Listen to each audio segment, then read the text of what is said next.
kepada moderator kita, yaitu Bapak Rizal Mawardi. Saat ini beliau bekerja sebagai dosen tetap Perbanas Institut. Kepada Bapak Rizal Mawardi, SEMA, CAP, CTA, CPA, saya persilakan. Baik, terima kasih mahasiswa yang saya banggakan, Saudari Nuansa Aulia, yang terhormat Bapak dan Ibu dosen Sivitas Akademika Perbanas Institut, yang terhormat Bapak dan Ibu serta rekan-rekan mahasiswa, mungkin dari peserta dari luar Perbanas juga ikut hadir. Assalamualaikum warahmatullahi wabarakatuh. Selamat pagi, salam sejahtera dan salam sehat untuk kita semua. Alhamdulillah, puji syukur kehadirat Tuhan Yang Maha Esa atas kuasa dan nikmat sehatnya. Kita bisa berkumpul diskusi pada pagi hari ini dengan acara sebagai rangkaian Dies Natalis Perbanas Institut yang ke-53. Dan pada hari ini menjadi bagian acara webinar pengabdian kepada masyarakat, kolaborasi antara dosen Perbanas Institut dengan mahasiswa Perbanas Institut. Dan untuk pada hari ini kita akan mengangkat tema yang akan kita diskusikan nanti sepanjang acara 1 jam ke depan, yaitu menyikapi standar akuntansi bagi non-akuntan. Nah, judul ini kita melihat dari sisi yang unik ya. Nanti bersama narasumber yang akan disampaikan oleh Bapak Taufik Akbar, SE, MACC, AKCA, CICP, dan nanti juga akan mendapat dukungan support dari dosen Perbanas Institut yang menjadi anggota untuk diskusi webinar pengabdian kepada masyarakat pada siang hari ini. Nah, untuk itu sebelum kita mulai, kepada Bapak dan Ibu, mohon izin saya share screen, sampaikan sedikit mengulas kurikulum vitae dari pemateri kita atau sumber kita pada acara webinar pengabdian kepada masyarakat pagi hari ini. Mohon izin saya share screen.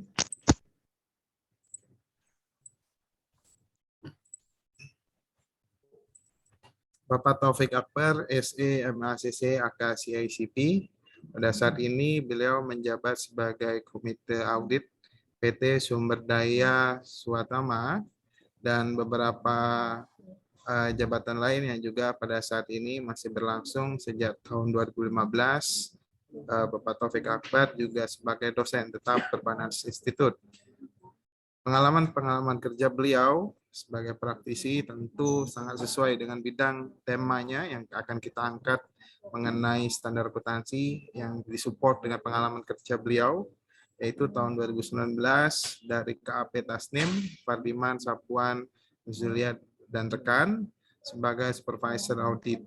Kemudian tahun 2013 beliau juga pernah bekerja sebagai auditor di KP Yuasim Polda Lian, Michael, dan rekan. Beliau sebagai dosen tetap Perbanas Institut sejak tahun 2015. Baik, itu saja mungkin yang bisa saya sampaikan sebagai pengantar kurikulum vitae narasumber kita Bapak Taufik Akbar. Untuk itu, saya mengundang dengan hormat kepada Bapak Taufik Akbar, SE, MSCC, AKCA, CP, untuk menyampaikan pemaparan materi kita, di mana sesuai dengan rundown itu 30 menit ya, Mbak Nuansa ya? Atau 40 menit? Mohon izin.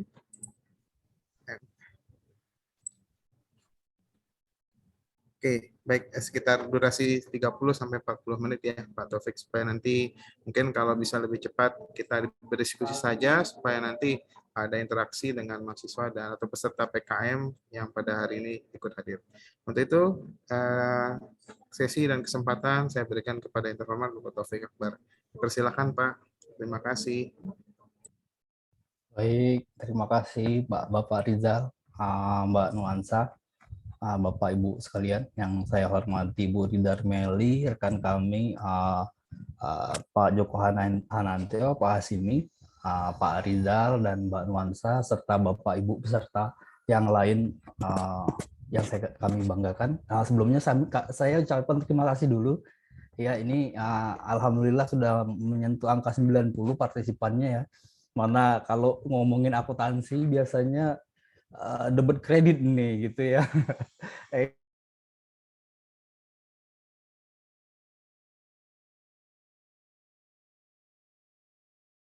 Ya, ini insya Allah hari ini adalah topik yang menarik yang akan kita bahas terkait dengan apa jagat raya standar akuntansi gitu ya.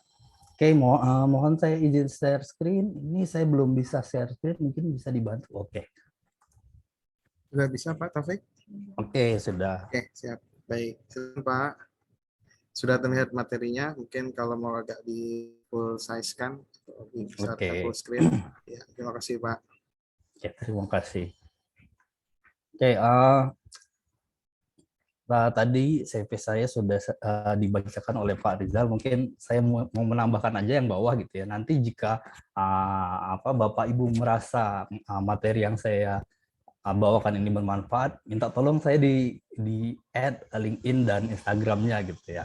LinkedIn mungkin ditambahin Taufik Akbar Perbanas gitu ya, karena ada beberapa yang namanya Taufik Akbar yang mirip-mirip gitu ya. Nah, mungkin nama sampai gelarnya lengkap itu berarti yang ada CACP-nya itu berarti saya gitu ya. Kalau Instagram mungkin dia fokus ya Taufik.akbar22. Oke. Insya Allah nanti saya akan fallback gitu ya dari bapak-bapak dan ibu sekalian yang hadir. Oke. Sebenarnya misi kami gini dalam materi ini gitu ya. Jadi ngomongin Darwin itu ngomongin tentang adaptasi gitu ya.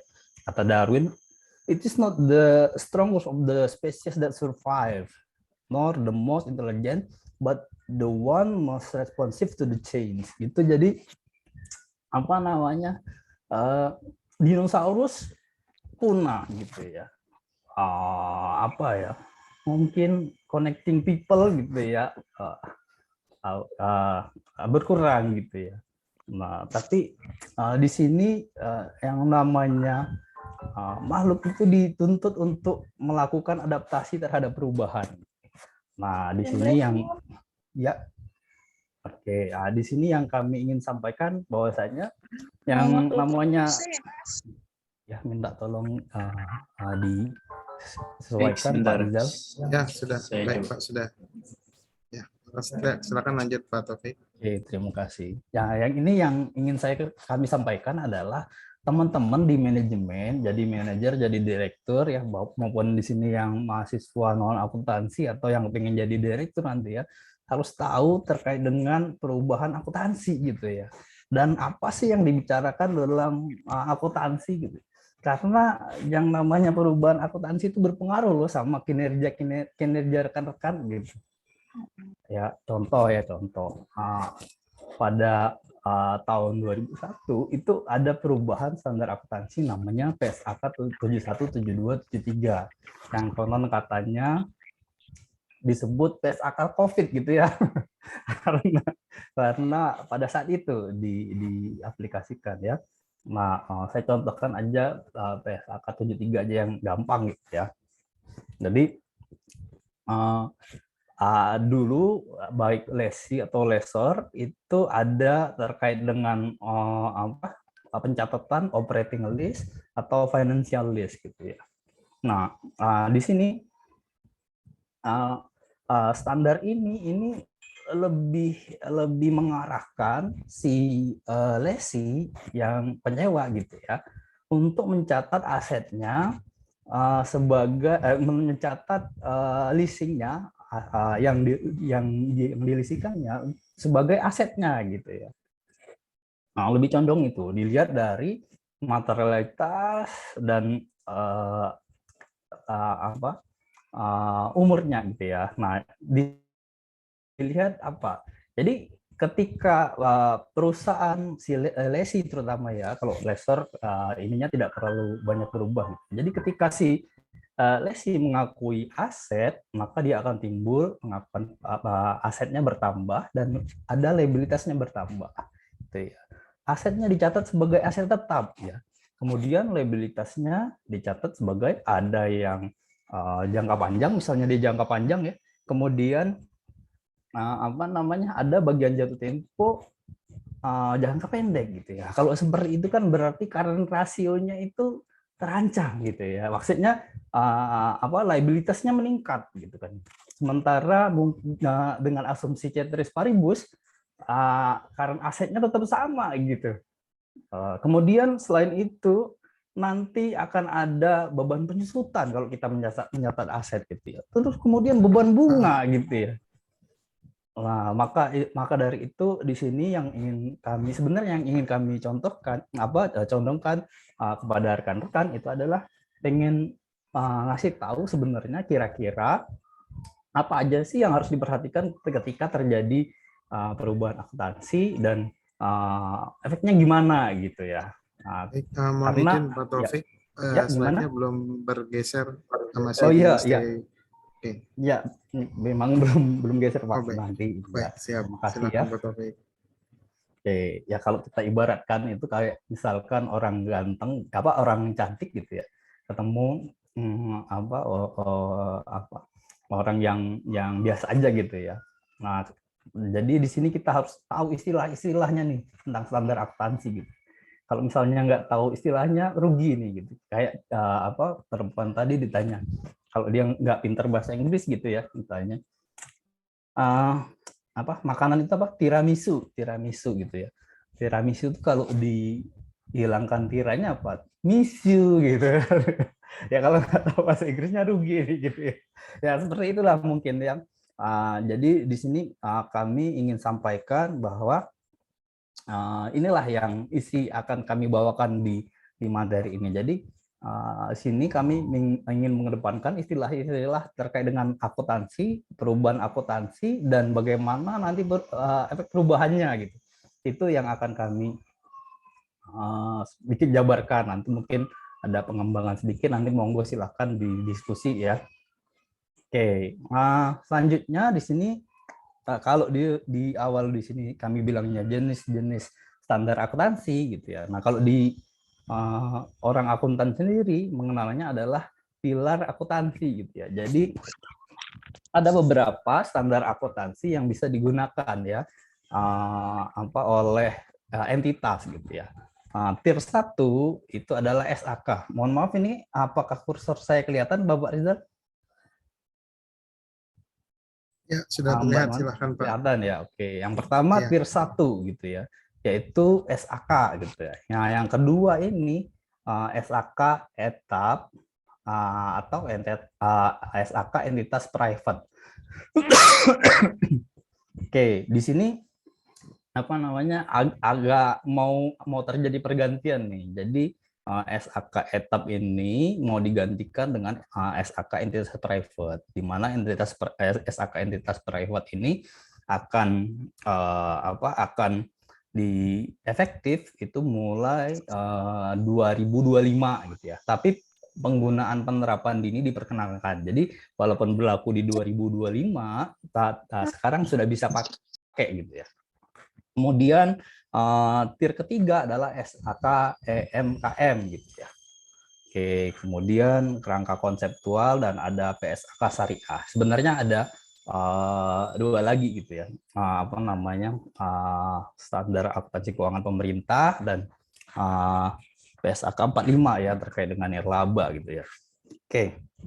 Jadi kalau kita ngomongin standar akuntansi itu ngomongin kita pakai SAK yang mana sih? Ada beberapa jenis SAK gitu. Di dunia akuntansi ada beberapa jenis SAK, dan yang ingin kami sampaikan di sini, kita sebagai entitas sebenarnya pakai SAK yang mana? SAK yang tier 1 kah, tier 2, tier 3, atau seperti apa gitu ya. Nah, ini ingin kami sampaikan. Nah, ini sejarah sedikit terkait dengan SAK etap sama EMKM, hingga nanti SAK private di mana berlakunya itu mulai 1 Januari 2025. Oke, nanti mungkin bisa dilihat sendiri. Kita nyambung lagi ke yang tadi gitu ya. Jadi kapan sih kita menggunakan SAK ya yang tier 1 gitu ya. Tier 1 itu sebenarnya perusahaan tipe apa aja pun bisa menggunakannya gitu ya, dengan syarat sanggup gitu ya. Nah, ya. Jadi di sini yang lebih kita condongkan adalah SAK yang lainnya gitu. Contohnya di sini seperti SAK Tier 2, SAK etap gitu ya. Nah, yang perlu kita perhatikan adalah kapan perusahaan boleh menggunakan SAK etap. Nah, saya masih pakai etap di sini yang saya bahas karena masih berlaku etap gitu ya. Nanti juga ada istilah neraca, masih pakai neraca gitu ya, karena di SAK etap masih neraca. Nah, belum laporan posisi keuangan. Oke. Di sini SAK etap boleh digunakan oleh perusahaan yang tidak memiliki akuntabilitas publik, menerbitkan laporan keuangan tujuan umum bagi pengguna eksternal. Ya, secara standar bahasanya seperti itu gitu ya. Jadi, tapi di sini yang perlu kita perhatikan adalah ini bagian ini ya. Siapa sih pengguna yang bisa menggunakan SAK etap? Itu adalah perusahaan yang tidak memiliki akuntabilitas publik signifikan gitu ya. Nah, apa yang dimaksud dengan akuntabilitas publik signifikan? Akuntabilitas publik signifikan adalah telah mengajukan pernyataan pendaftaran atau sedang dalam proses pengajuan pendaftaran atau otoritas pasar modal dan regulator lain untuk tujuan penerbitan efek di pasar modal gitu ya. Menguasai aset dalam kapasitas sebagai fidusia untuk kelompok besar masyarakat seperti bank, entitas, asuransi, pialang dan seterusnya gitu ya. Nah, jadi gampangnya ya, perusahaan yang boleh menggunakan SAK etap itu adalah ya perusahaan yang tidak sedang mendaftar atau tidak sedang terdaftar nih, dan tidak memiliki efek di pasar modal gitu. Satu gitu ya. Yang kedua adalah perusahaan yang tidak memiliki fidusia ya, seperti bank, entitas asuransi ya. Jadi ketika perusahaan memenuhi kriteria dua ini, perusahaan tersebut tidak boleh menggunakan SAK etap. Jadi gunakannya SAK apa? SAK umum gitu. Jadi saya ulangin lagi, jadi yang terdaftar di pasar modal dan seperti yang disebutkan di sini memiliki fidusia itu tidak boleh menggunakan SAK etap. Itu harus menggunakan SAK umum. Selain yang disebutkan di sini boleh menggunakan SAK etap gitu ya. Nah, kemudian ada lagi nih pengaturannya terkait siapa yang boleh menggunakan gitu ya. Di sini Bank Perkreditan Rakyat. Nah, yang boleh menggunakan salah satunya Bank Perkreditan. Pak, yang namanya Bank Perkreditan Rakyat itu kan fidusia, berarti dia tidak boleh menggunakan SAK etap dong. Boleh, asalkan diberikan diberikan diberikan izin dari regulasi terkait gitu ya.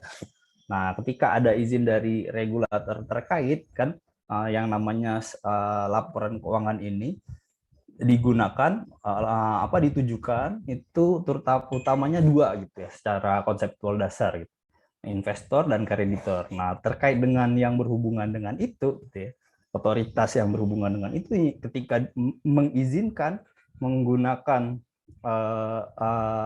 entitas menggunakan SAK etap walaupun dia fidusia seperti Bank Perkreditan Rakyat, maka perusahaan tersebut atau entitas tersebut boleh menggunakan SAK etap. Oke, itu poin pertama. Jadi tadi kita ketahui dari poin ini adalah perusahaan yang tidak memenuhi kriteria ini, perusahaan yang memenuhi kriteria dua ini tidak boleh menggunakan SAK etap kecuali memiliki izin dari otorisasi terkait. Oke, itu SAK etap. Kapan perusahaan atau entitas menggunakan SAK etap? Yang kedua, yang selanjutnya yaitu SAK EMKN gitu ya. Nah, SAK EMKN itu ditujukan kepada entitas mikro kecil dan menengah. Jadi di sini yang boleh menggunakan SAK EMKM adalah entitas mikro kecil dan menengah, di mana secara definisi gitu ya memiliki definisi dan kriteria usaha mikro kecil dan menengah berdasarkan peraturan perundang-undang berdasarkan peraturan perundang-undangan gitu ya. Nah, peraturan perundangan yang terkait dengan UMKM itu apa? Ya ini ya, Undang-Undang Nomor 20 Tahun 2008 tentang UMKM. Jadi perusahaan yang memenuhi kriteria usaha mikro, usaha kecil, usaha menengah terkait dengan pasal ini itu boleh menggunakan SAK UMKM. Nah, selain yang memenuhi kriteria ini gitu ya, maka dia tidak boleh menggunakan SAK UMKM. Jadi menggunakan SAK apa, Pak? Menggunakan SAK kalau enggak etap, menggunakan SAK umum gitu ya. Di akuntansi orang akuntansi ngomongnya SAK umum. Sebenarnya SAK aja gitu ya. Oke, selanjutnya untuk mempermudah lagi, yang mana sih yang disebut SAK entitas apa mikro, kecil dan menengah. Nah, ini ada lagi apa namanya roll of time-nya gitu ya. Yang dibilang kriteria usaha mikro itu ketika memiliki kekayaan bersih paling banyak 50 juta ya.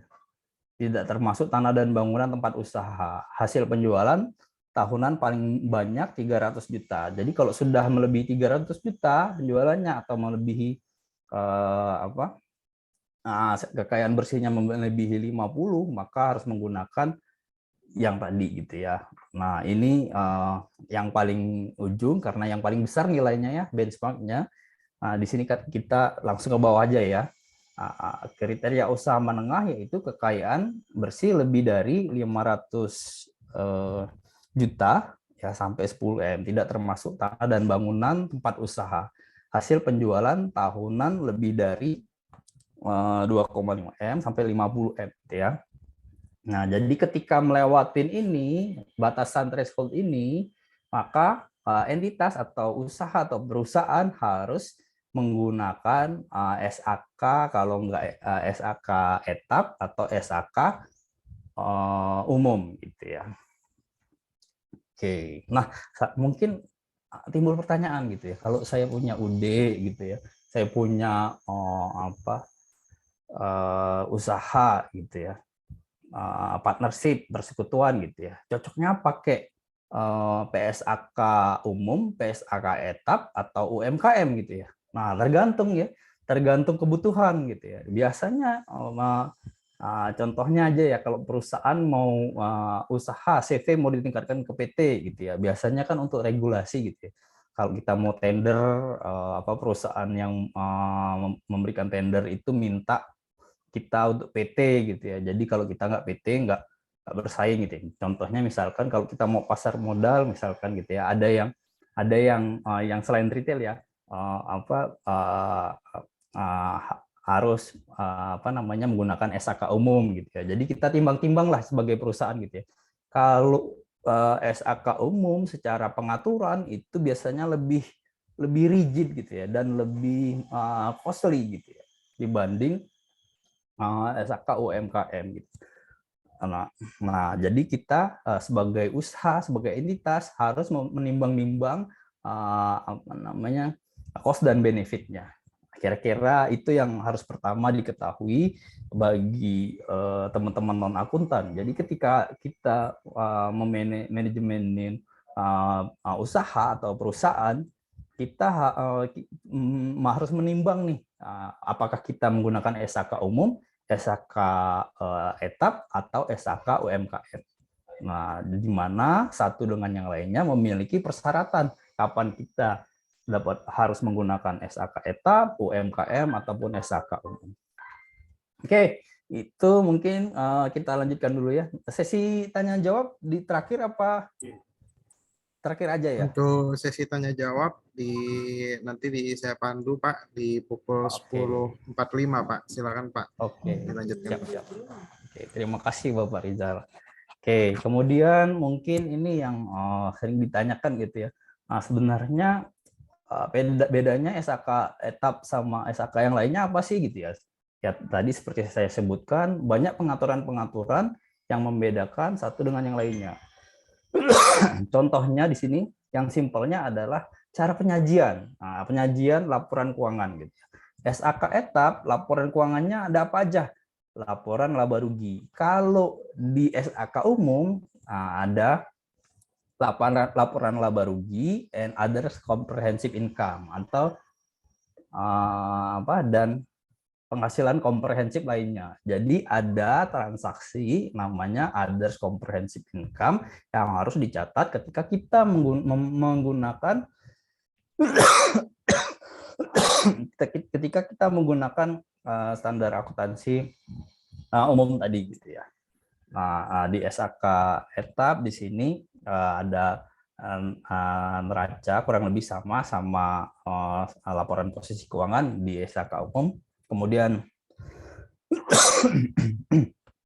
di sini laporan perubahan ekuitas. Nah, di laporan perubahan ekuitas disebutkan tidak perlu jika perubahan hanya karena laba dan dividen gitu ya. Jadi kalau misalkan ekuitasnya bertambah berkurang karena laba dan dividen, maka kita tidak diharuskan sebagai entitas tidak diharuskan menggunakan menyajikan laporan perubahan ekuitas. Gitu. Nah, kalau misalkan ada tambahan investasi baru boleh gitu ya. Nah, kemudian laporan arus kas. Nah, ada dua metode penggunaan laporan arus kas. Pembuatan laporan arus kas, metode langsung dan metode tidak langsung. Direct method sama indirect method. Nah, ketika kita menggunakan SAK etap, maka kita hanya diperbolehkan menggunakan metode tidak langsung. Kemudian di sini sama ada catatan atas laporan keuangan, gitu ya. Nah, ini 1, 2, 3, 4, 5 tipe yang harus dilaporkan ketika kita menggunakan SAK etap. Oke, dari segi pembuatan laporan lebih ribet SAK umum daripada SAK etap, gitu ya. Oke, karena metode langsung itu kalau sistemnya kurang bagus agak susah gitu ya. Bukan tidak mungkin tapi agak susah. Oke, nah kalau SAK sorry ini lupa diedit, nanti saya edit ya. Ini SAK MKM gitu ya. Nah kalau MKM dia laporannya cuma ada 3, lebih sederhana lagi. Laporan laba rugi, laporan posisi keuangan ya. Nah, kalau di MKM ini namanya sudah posisi keuangan tadi ya. Kalau lihat sejarahnya itu MKM terbit setelah etap gitu ya. Jadi namanya sudah laporan posisi keuangan, sementara di etap masih menggunakan istilah neraca. Jadi rekan-rekan non akuntan sekarang kalau nyebutnya neraca jangan neraca lagi gitu ya, tapi laporan posisi keuangan gitu ya, karena istilah neraca sudah ditinggalkan oleh orang-orang akuntan. Kemudian di sini di SAK MKM ada namanya catatan atas laporan keuangan. Oke, ya itu salah satu contohnya ya. Dari segi pelaporan lebih simpel ketika kita menggunakan tier-tier yang lainnya gitu ya, daripada SAK umum gitu ya. Kemudian pengaturannya lebih ribet. Dalam artian gini, kalau SAK umum itu lebih mengarahkan kepada fair value gitu ya, nilai fair value. Jadi banyak pengukuran yang harus dilakukan dengan menggunakan metode fair value gitu ya. Nah, sementara kalau kita menggunakan SAK yang lainnya itu boleh menggunakan biaya perolehan diamortisasi. Secara pembuatan dan pelaporan lebih gampang dan pengaturan juga lebih gampang. Oke, itu seputar laporan keuangan yang mungkin harus diketahui bagi rekan-rekan non akuntan, beda SAK umum, SAK etap dan MKM. Nah, kemudian selanjutnya sebenarnya isi dari standar itu apa sih? Kira-kira isinya dari standar itu apa sih? Nah, pertama ngomongin terkait dengan pelaporan gitu ya.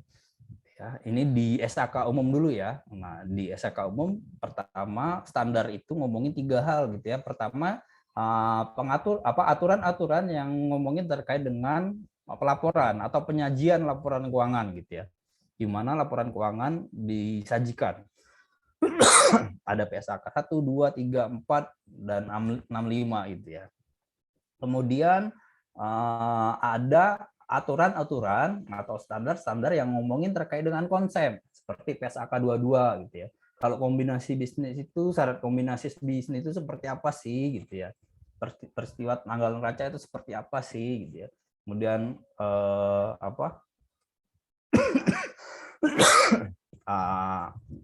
PSAK 24 misalkan ya perubahan kebijakan akuntansi, estimasi akuntansi sama kesalahan gitu ya. Masuk ke dalam konsep-konsep yang dibahas dalam standar akuntansi gitu ya. Nah, kemudian yang ketiga yang di undang-undang atau klausul ya, nyebutnya apa ya kalau bahasa umumnya, undang-undang lah gitu ya.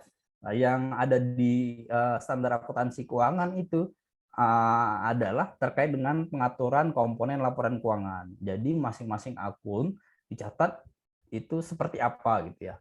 Nah, ada properti investasi sendiri, persediaan sendiri, aset tetap sendiri, aset tak wujud sendiri, dan lain sebagainya. Nah, ini banyak sekali nih ya. Ini juga, makanya saya tulis DLL. Tadi 22 belum disebutkan di sini ya. Nah, ini pengaturan ini sudah sampai 74 gitu ya. Banyak gitu ya. Jadi, mungkin lebih ribet. Nah, kalau kita bandingkan dengan SAK etap, dia cuma ada 30 gitu. Aturan-aturan yang ada gitu ya. Tadi banyak sekali gitu ya, sampai 71, 72, 73 gitu ya. 74 gitu ya.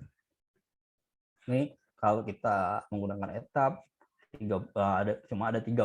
Jadi dari segi pengaturan kalau kita lihat dari jumlahnya itu lebih sederhana gitu ya. Lebih simple dalam artian ada aturan-aturan yang diwajibkan digunakan di SAK umum tapi tidak diwajibkan untuk digunakan atau tidak digunakan di SAK etap gitu. Oke. Nah, SAK UMKM lebih simpel lagi, tadi 30 ini 18 gitu ya. Jadi kira-kira simpelnya kelebihan kekurangannya salah satunya adalah sedikitnya pengaturan gitu ya. Jadi kembali lagi rekan-rekan sebagai non akuntan di bidang manajerial mungkin gitu ya, harus memperhatikan cost dan benefitnya gitu ya dalam menggunakan standar akuntansi keuangan. Lebih menguntungkan apa sih? Untuk tujuan apa sih kita melaporkan pelaporan keuangan, baru kita lihat kita harusnya menggunakan standar akuntansi yang mana. Oke, itu isi standar akuntansi keuangan. Kemudian di sini terkait dengan yang kanan ini ya, pengaturan komponen laporan keuangan. Ini dari masing-masingnya isinya apa sih? Seperti investasi atau persediaan aset tetap, aset terburuh ini isinya apa sih? Isinya pertama adalah pengakuan gitu ya. Pengakuan ini bahasa baku standarnya kriteria atau definisi atau transaksi bisa tergolong ke dalam satu pengaturan standar akuntansi. Jadi istilah gampangnya mungkin syarat-syarat gitu ya, atau ruang lingkup lah mungkin ya. Bahasa umumnya mungkin ruang lingkup ketika kita menyatakan satu transaksi atau suatu akun itu mengikuti standar yang mana. Saya contohkan gini ya, ada PSAK 14 inventory gitu ya, ada PSAK 16 aset tetap gitu ya, ada PSAK saya lupa 11 atau 13 tadi ya, 13 properti investasi gitu ya. Nah, di sini kira-kira seperti ini dah kasusnya.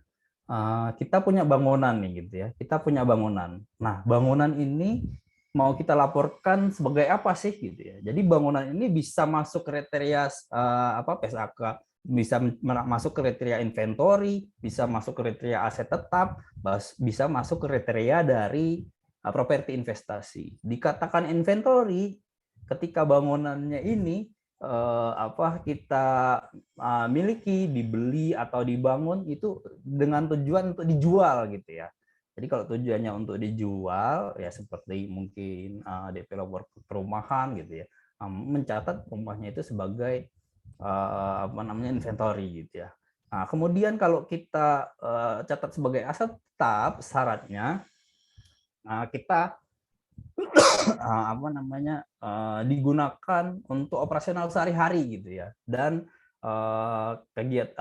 masa manfaatnya harus lebih dari 1 tahun. Nah, baru kita bisa sebut rumah tadi, misalkan developer tadi punya bangunan digunakan sebagai kantor gitu ya. Nah, itu bangunan tersebut kita catat sebagai aset tetap, bukan inventory gitu ya. Jadi harus dibedakan gitu ya. Kemudian tadi properti investasi, kalau kita sewakan gitu ya. Kalau kita sewakan, maka kita harus catat sebagai properti investasi. Nah, itulah pengakuan ya. Mungkin secara sederhananya pengakuan ini ngomongin ruang lingkup lah ya. Suatu transaksi atau akun itu mengikuti standar yang mana gitu ya. Apakah tadi contohnya PSAK 16, 13 ataukah PSAK 16, 13 atau 14 tadi ya. Nah, kemudian penilaian. Penilaian itu ngomongin apa sih? Penilaian itu ngomongin penentuan nilai rupiah atau metode-metode yang digunakan untuk mencatatkan suatu transaksi atau suatu akun ke dalam satuan rupiah. Nah, salah satunya misalkan kalau kita punya inventory ya, kita ada metodenya perhitungan menilai rupiahnya menggunakan FIFO, LIFO, average gitu ya, persediaan. Kalau misalkan Mohon izin Pak Topik, karena waktunya tinggal 5 menit lagi, mohon 5 kiranya menit dapat lagi. Oke. disesuaikan. Ya, baik. Terima kasih. Oke. Itu kira-kira terkait dengan penilaian. Pengungkapan. Nah, pengungkapan ini ngomongin seperti ini. Jadi kalau misalkan ada di standar akuntansi masing-masing itu menuliskan apa aja yang harus diungkapkan dalam laporan keuangan. Misalkan terkait dengan PSAK 9 pihak berelasi gitu ya. Nah, dalam transaksi pihak berelasi harus diungkapkan nih transaksinya apa aja, sifat hubungan berelasi apa aja. Jadi ada syarat-syarat yang harus dituangkan dalam laporan keuangan yang disyaratkan oleh standar akuntansi yang terkait gitu ya. Oke. Oke, kemudian ini terakhir ya, gimana kalau misalkan ada perubahan akuntansi? Nah, kemudian apa sih yang dimaksud dengan perubahan akuntansi gitu ya? Nah, ada 3 istilah gitu ya di akuntansi sendiri. Perubahan akuntansi itu pertama ngomongin terkait dengan perubahan kebijakan akuntansi. Kebijakan akuntansi itu yang mana sih? Iya, yang 3 ini, pengakuan, penilaian, pengungkapan gitu ya. Nah, seperti tadi kalau misalkan persediaan pakai FIFO LIFO gitu ya. Kalau FIFO berubah ke LIFO, maka itu merupakan perubahan akuntansi gitu ya. Nah, kemudian kalau depresiasi garis lurus berubah ke angka tahun, itu namanya perubahan kebijakan akuntansi. Kalau perubahan estimasi itu merupakan estimasi yang dibuat oleh manajemen gitu ya.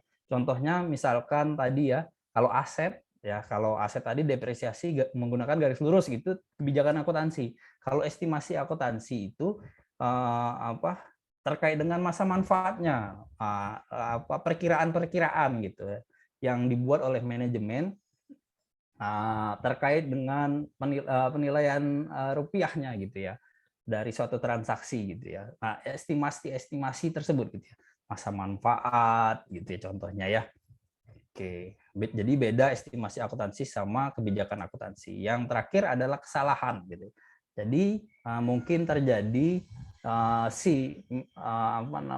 manajemen gitu ya, baik itu akuntan non akuntan salah melakukan pencatatan akuntansi, baik sengaja mungkin ya ataupun yang tidak gitu ya. Nah, maka harus ada penyesuaian gitu ya. Kemudian di sini ada istilah prospektif sama retrospektif ya. Jadi tadi ya Jadi ketika terjadi perubahan akuntansi, baik itu perubahan kebijakan akuntansi, estimasi akuntansi, ataupun kesalahan, penyesuaiannya itu seperti apa sih gitu ya kan? Nah, kalau penyesuaiannya seperti apa, itu dilihat dari dua sisi gitu ya. Ada prospektif sama retrospektif. Prospektif itu ngomongin penyesuaiannya harus dilakukan cuma periode ini aja dan kedepannya gitu ya. Kalau retrospektif itu adalah penyesuaiannya itu tidak hanya terjadi periode ini, tapi harus disesuaikan dengan periode sebelumnya, gitu ya. Itu periode retrospektif, ya. Jadi yang ingin kami tegaskan adalah di sini kalau terjadi perubahan ada efek, ya, dari perubahan akuntansi bisa terjadi hanya di periode ini aja kalau pengaturannya prospektif, kemudian bisa berimbas pada periode-periode sebelumnya kalau pengaturannya retrospektif, gitu. Nah, pertanyaan selanjutnya, kapan sih perusahaan menerapkan prospektif sama retrospektif gitu ya? Nah, dijawab di sini ya. Ya, terkait dengan kebijakan akuntansi pada prinsipnya yang bawah gitu ya. Pada prinsipnya menggunakan retrospektif ya. Kebijakan akuntansi itu yang mana ya? Keseluruhan tadi pengakuan, penilaian sama pengungkapan gitu ya. Terjadi tiga tadi pada dasarnya perusahaan menggunakan retrospektif atau menyesuaikannya periode ini dan kedepannya aja. Kecuali yang nomor satu, kecuali dalam standar tersebut dinyatakan menggunakan retrospektif. Sorry, terbalik ini ya, sorry ya. Seharusnya ini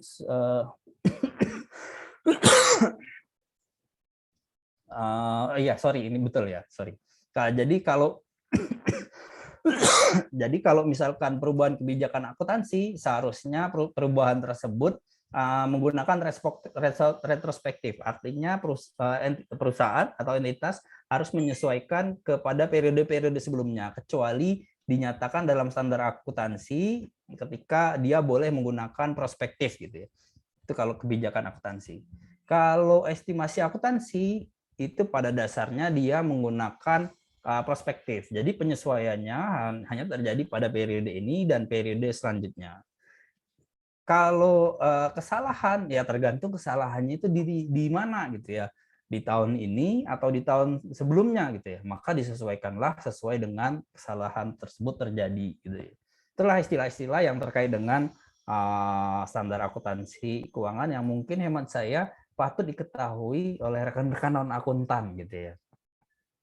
Kemudian terakhir, kalau boleh saya simpulkan, jadi di sini bagaimana sih menyikapi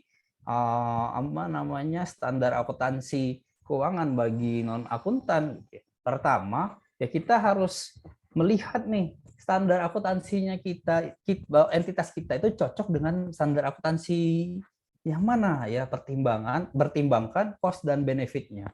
Kemudian yang kedua, ketika terjadi perubahan akuntansi ya, perubahan itu bisa disyaratkan, bisa terjadi karena kita yang ingin merubahnya gitu ya.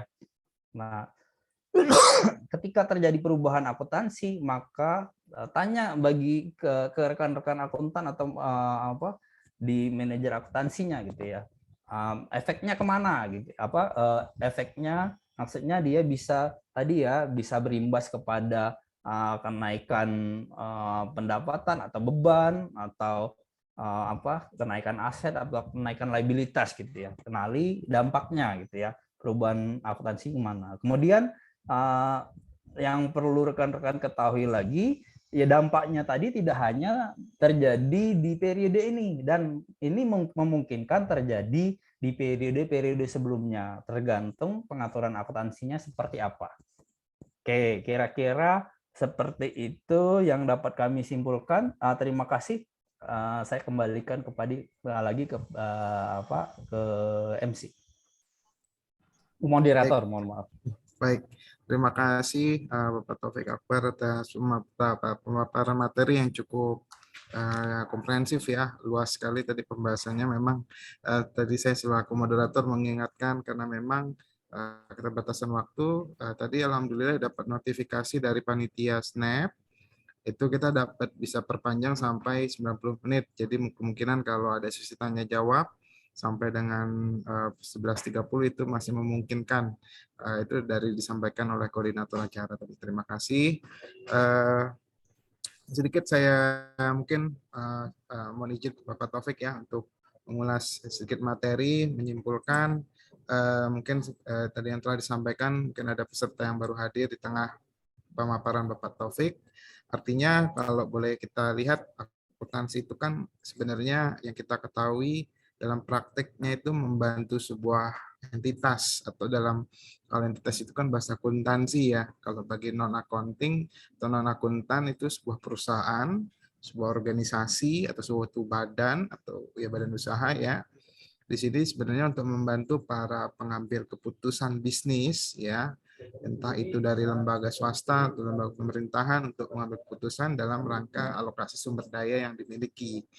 Jadi banyak ya, seperti contoh ya dari keluarga saya pun anaknya akuntan, tapi ayahnya bukan akuntan. Ayahnya itu suatu business decision maker, business decision taker. Artinya dia meskipun nggak orang akuntan, kalau dalam analisis bisnis dia harus mau nggak mau kan harus paham laporan keuangan, begitu ya Pak Taufik. Kalau dia nggak paham laporan keuangan yang telah disampaikan informasinya, bagaimana dia bisa mau buat keputusan bisnis laporan dari laporan keuangan yang disajikan.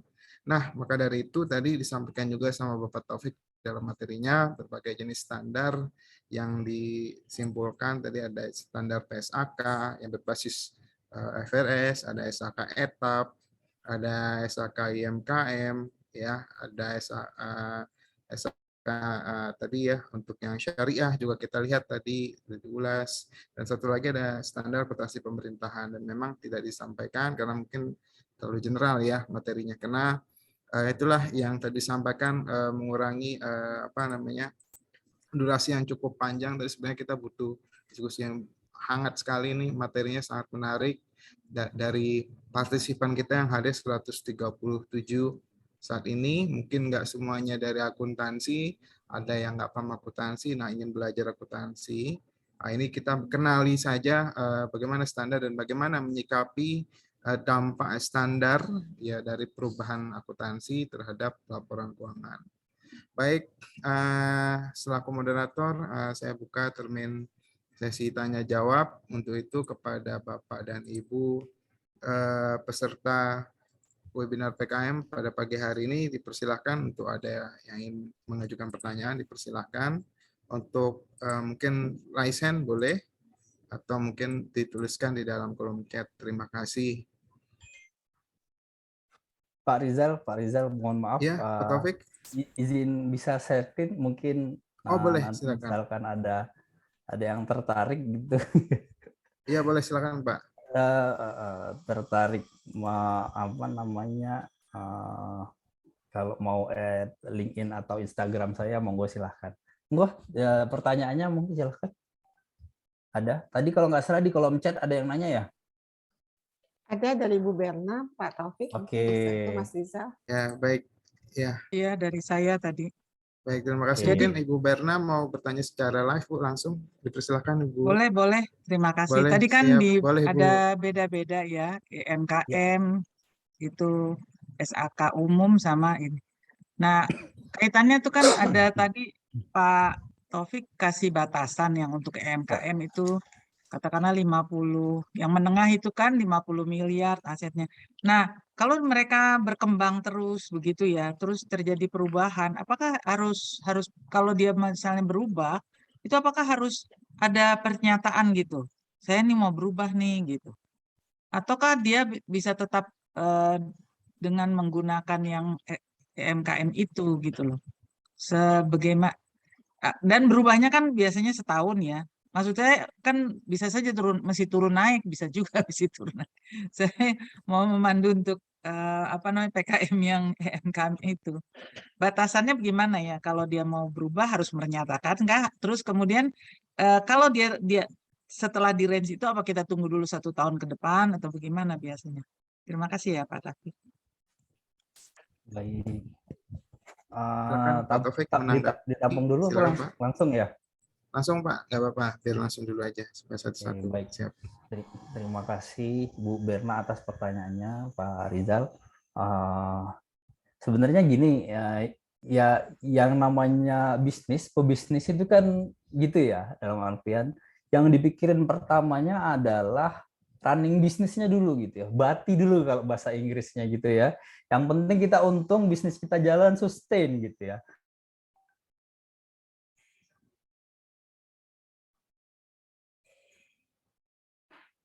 Aturan atau apa gitu tuh urusan belakangan lah gitu. Yang penting bisnis kita bisa jalan. Oke, kembali lagi ya. Yang penting bisnis kita bisa jalan, yang penting kita untung dulu, bisa survive gitu ya. Nah, tapi di sini kepentoknya ketika berhadapan dengan regulasi, berhadapan dengan bank ketika minjem gitu ya. Kalau semakin berkembang lagi kan ingin IPO gitu ya, atau mungkin dengan pajak gitu ya. Maka ketika berbenturan dengan regulasi, maka perusahaan itu harus usaha tersebut harus menyesuaikan dengan aturan-aturan yang ada gitu. Nah, kalau misalkan kita UMKM gitu ya, nah biasanya kalau mulai dari warung itu cuma nyatet keluar masuk gitu ya. Nah, kemudian bisnisnya meningkat berkembang, mau minjem dipersyaratkan membuat laporan keuangan gitu ya. Baru kita buat UMKM gitu ya. Nah, perlu lapor nggak? Ya tadi tergantung ya tujuan kita menerbitkan laporan keuangan itu untuk siapa gitu ya. Nah, dikembalikan lagi ke situ gitu ya. Persyaratan yang disyaratkan oleh regulator itu seperti apa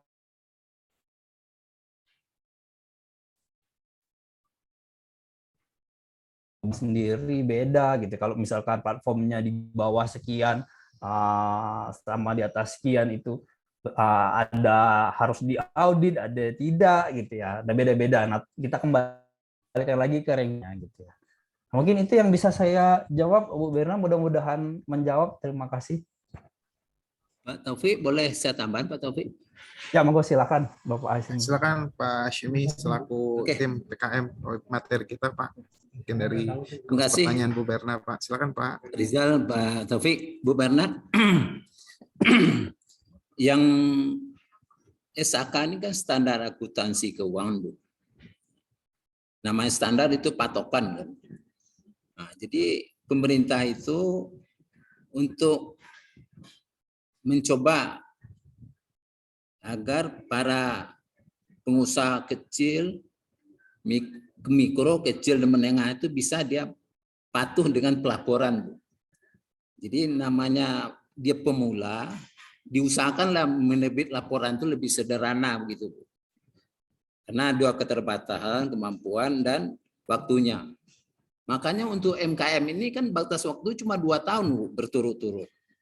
Setelah 2 tahun lagi dia harus dinilai lagi. Apakah bisa ke etap, ya, atau lagi SAK umum.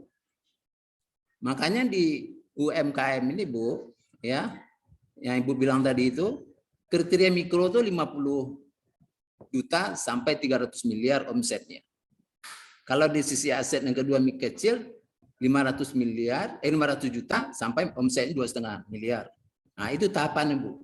Tapi standar akuntansinya tetap MKM, Bu. Kalau dari titik ini memungkinkan dia lebih lagi dari sini, ya mungkin langsung ke etap gitu. Ya, ini tahapan-tahapan bagaimana si pengusaha ini menguasai dan mempunyai kemampuan peningkatan dari sisi pelaporannya. Nah, gitu, Bu. Karena pelaporan ini sendiri nantinya akan banyak sekali, terutama di negara kita itu kan pajak. Pajak itu berkaitan sekali dengan akuntansi. Karena kalau salah dalam melakukan akuntansi, standar akuntansi, pemeriksaan pajak itu akan berakibat besar terhadap bisnis dia, Bu. Nah, itu suatu etap.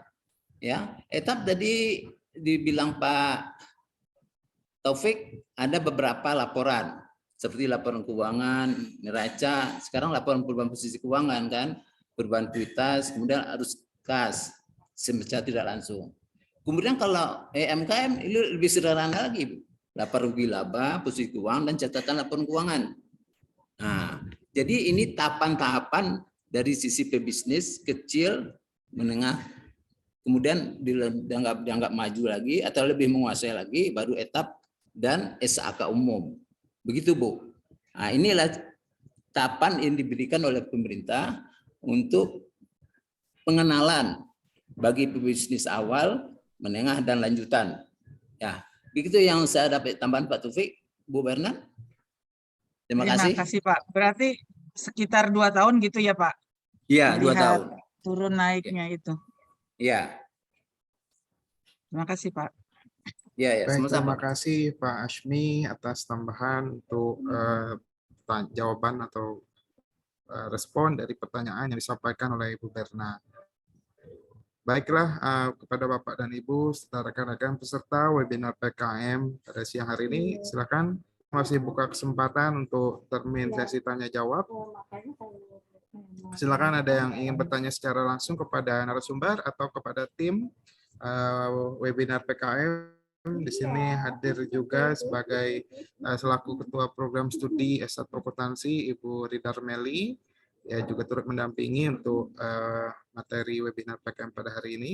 Mungkin silakan ada yang mau diskusi atau mungkin dari saya mengundang atau mengajak rekan-rekan mahasiswa, ada yang masih bingung atau bahkan mungkin baru pertama kali melihat standar ini karena mungkin masih di semester awal atau belum pernah disampaikan, diulas di dalam kuliahan di kelas, silahkan. Atau juga mungkin saya juga mengajak dari Bapak Ibu praktisi ataupun peserta umum yang non-accountant, silakan boleh ditanyakan seputar bagaimana mungkin proses memahami atau menyikapi akuntansi, standar akuntansi, dan perubahan-perubahan standar akuntansi. Silakan. Pak Rizal, saya tambahan Pak Ya Rizal. Pak, boleh Pak. Terutama mahasiswa yang ikut serta ya, mungkin rekan-rekan nuansa itu yang bisa ya. Ini kesempatan baik buat Anda untuk mengenal lebih jauh. Kami sebagai dosen juga ada perubahan-perubahan pembaruan ya. Seperti SAK syariah saya belum mengetahui itu. Sekarang ada SAK pesantren, ya. Tambah lagi SAK dari program pemerintah, laporan pemerintah. Itu kita yang harus kita ikuti kemajuan-kemajuan itu. Karena kalau nggak begitu kita akan ketinggalan di sisi materi-materi yang akan Anda kuasai. Bagi mahasiswa mungkin ada pertanyaan-pertanyaan, ya. Memang kami sebagai dosen tidak memberikan tugas, tapi Anda mungkin ada bertanya. Di sinilah tempatnya untuk bisa menimba pengetahuan lebih banyak. Terima kasih.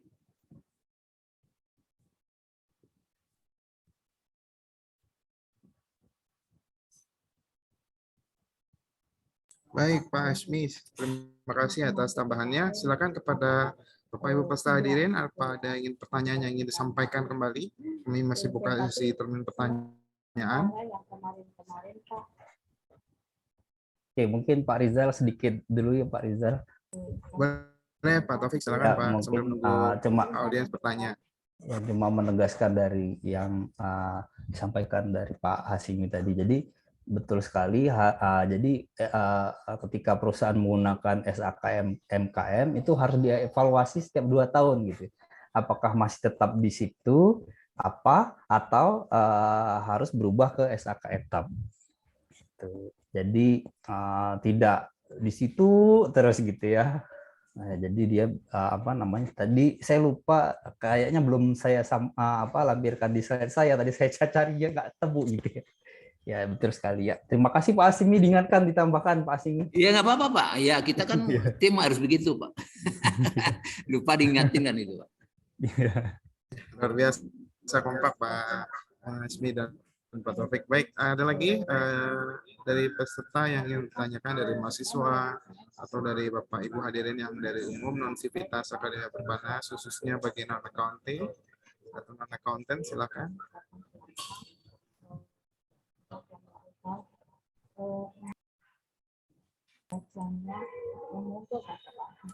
Baik, sekali lagi saya undang kepada seluruh peserta apakah ada pertanyaan yang ingin disampaikan.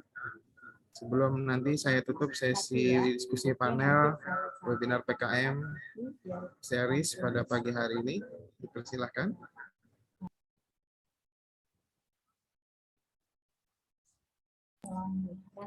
Oke, baik.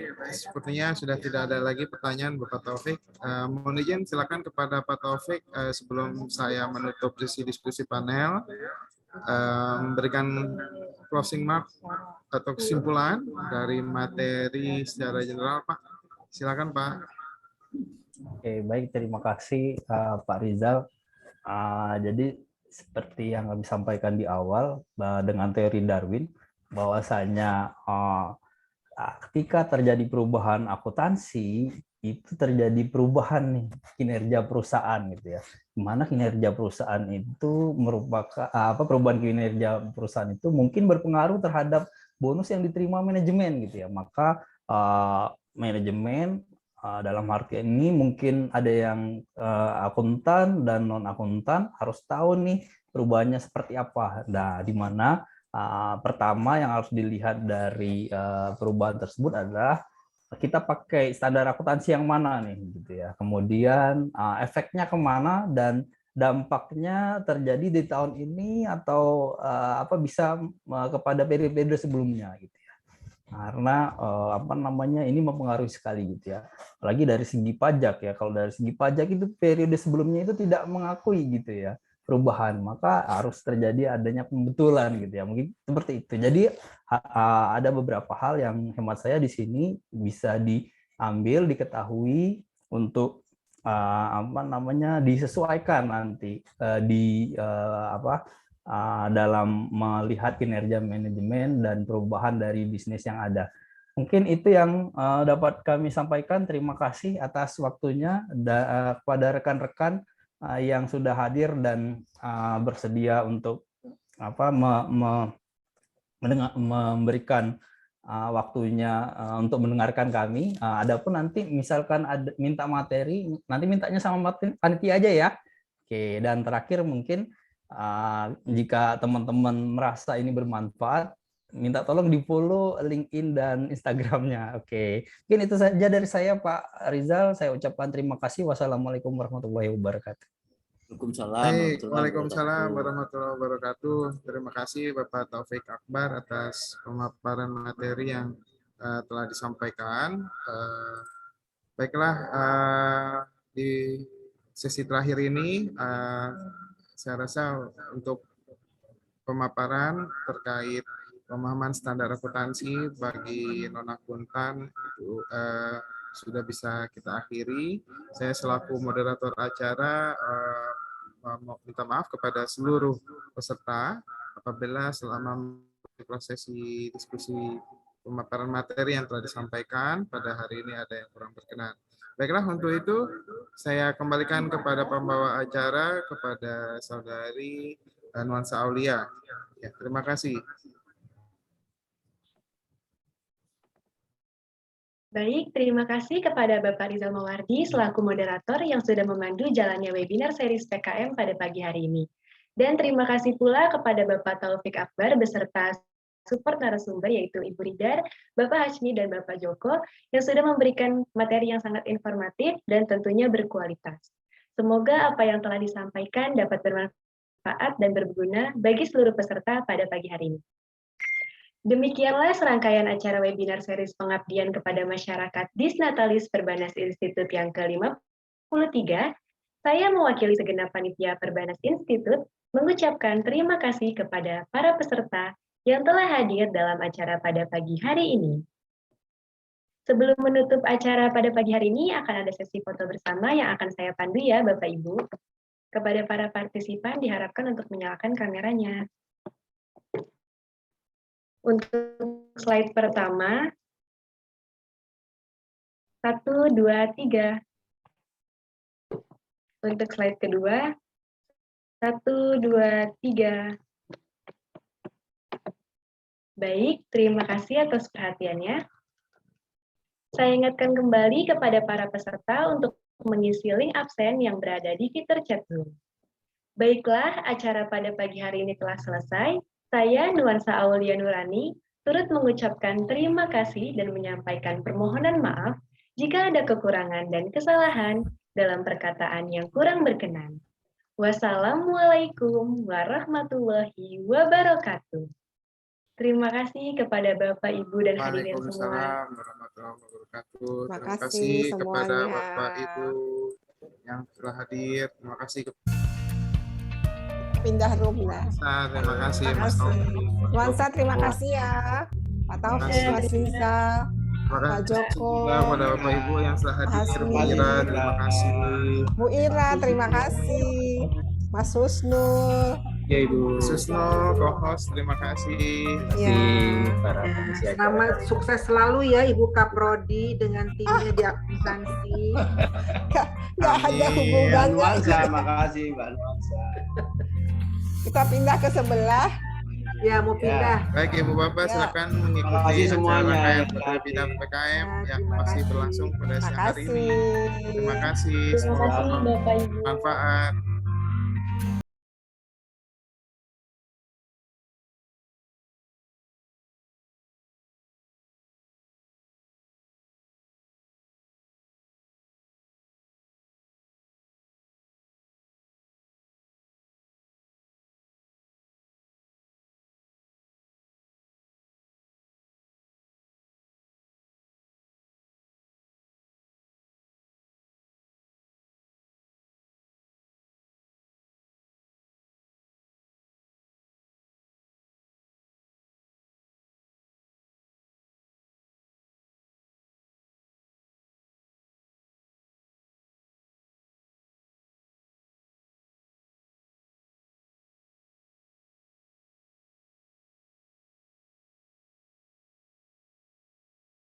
Iya makasih. Ada Bu ya, siap. Sama-sama, Ada Bu. udah. Tinggal pilih ya. Kasih Ya. Mas. Sama-sama Bu. Silakan Bapak Ibu bisa pindah ke materi room yang lain berikutnya yang masih berlangsung. Terima kasih. Iya.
Pak Joko mau ke rumah mana, Pak? Sebentar. Saya Biar masih saya ngisi bantu ada. kalau Bisa pindah enggak? Nanti saya pindah bisa. Oke, siap. Pak Kusnul, Ya, Pak Joko. bisa akhirnya saya gabung saya. Oh, Nggak berangkat- bisa ini. berangkat. Nggak, harus ketemu Pak Kusnul ini. Ya. berangkat kapan, Pak? Nanti malam paling. Oh, Rencana iya. pagi. Makasih Pak Kusnul supportnya ya. Siap, Pak.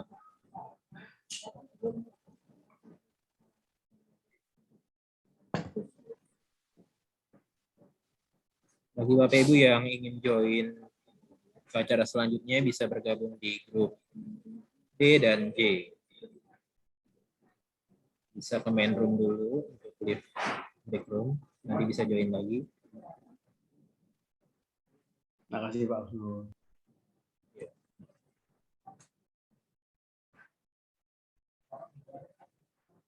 Diinformasikan kembali yang masih ada di dalam untuk ke breakout room.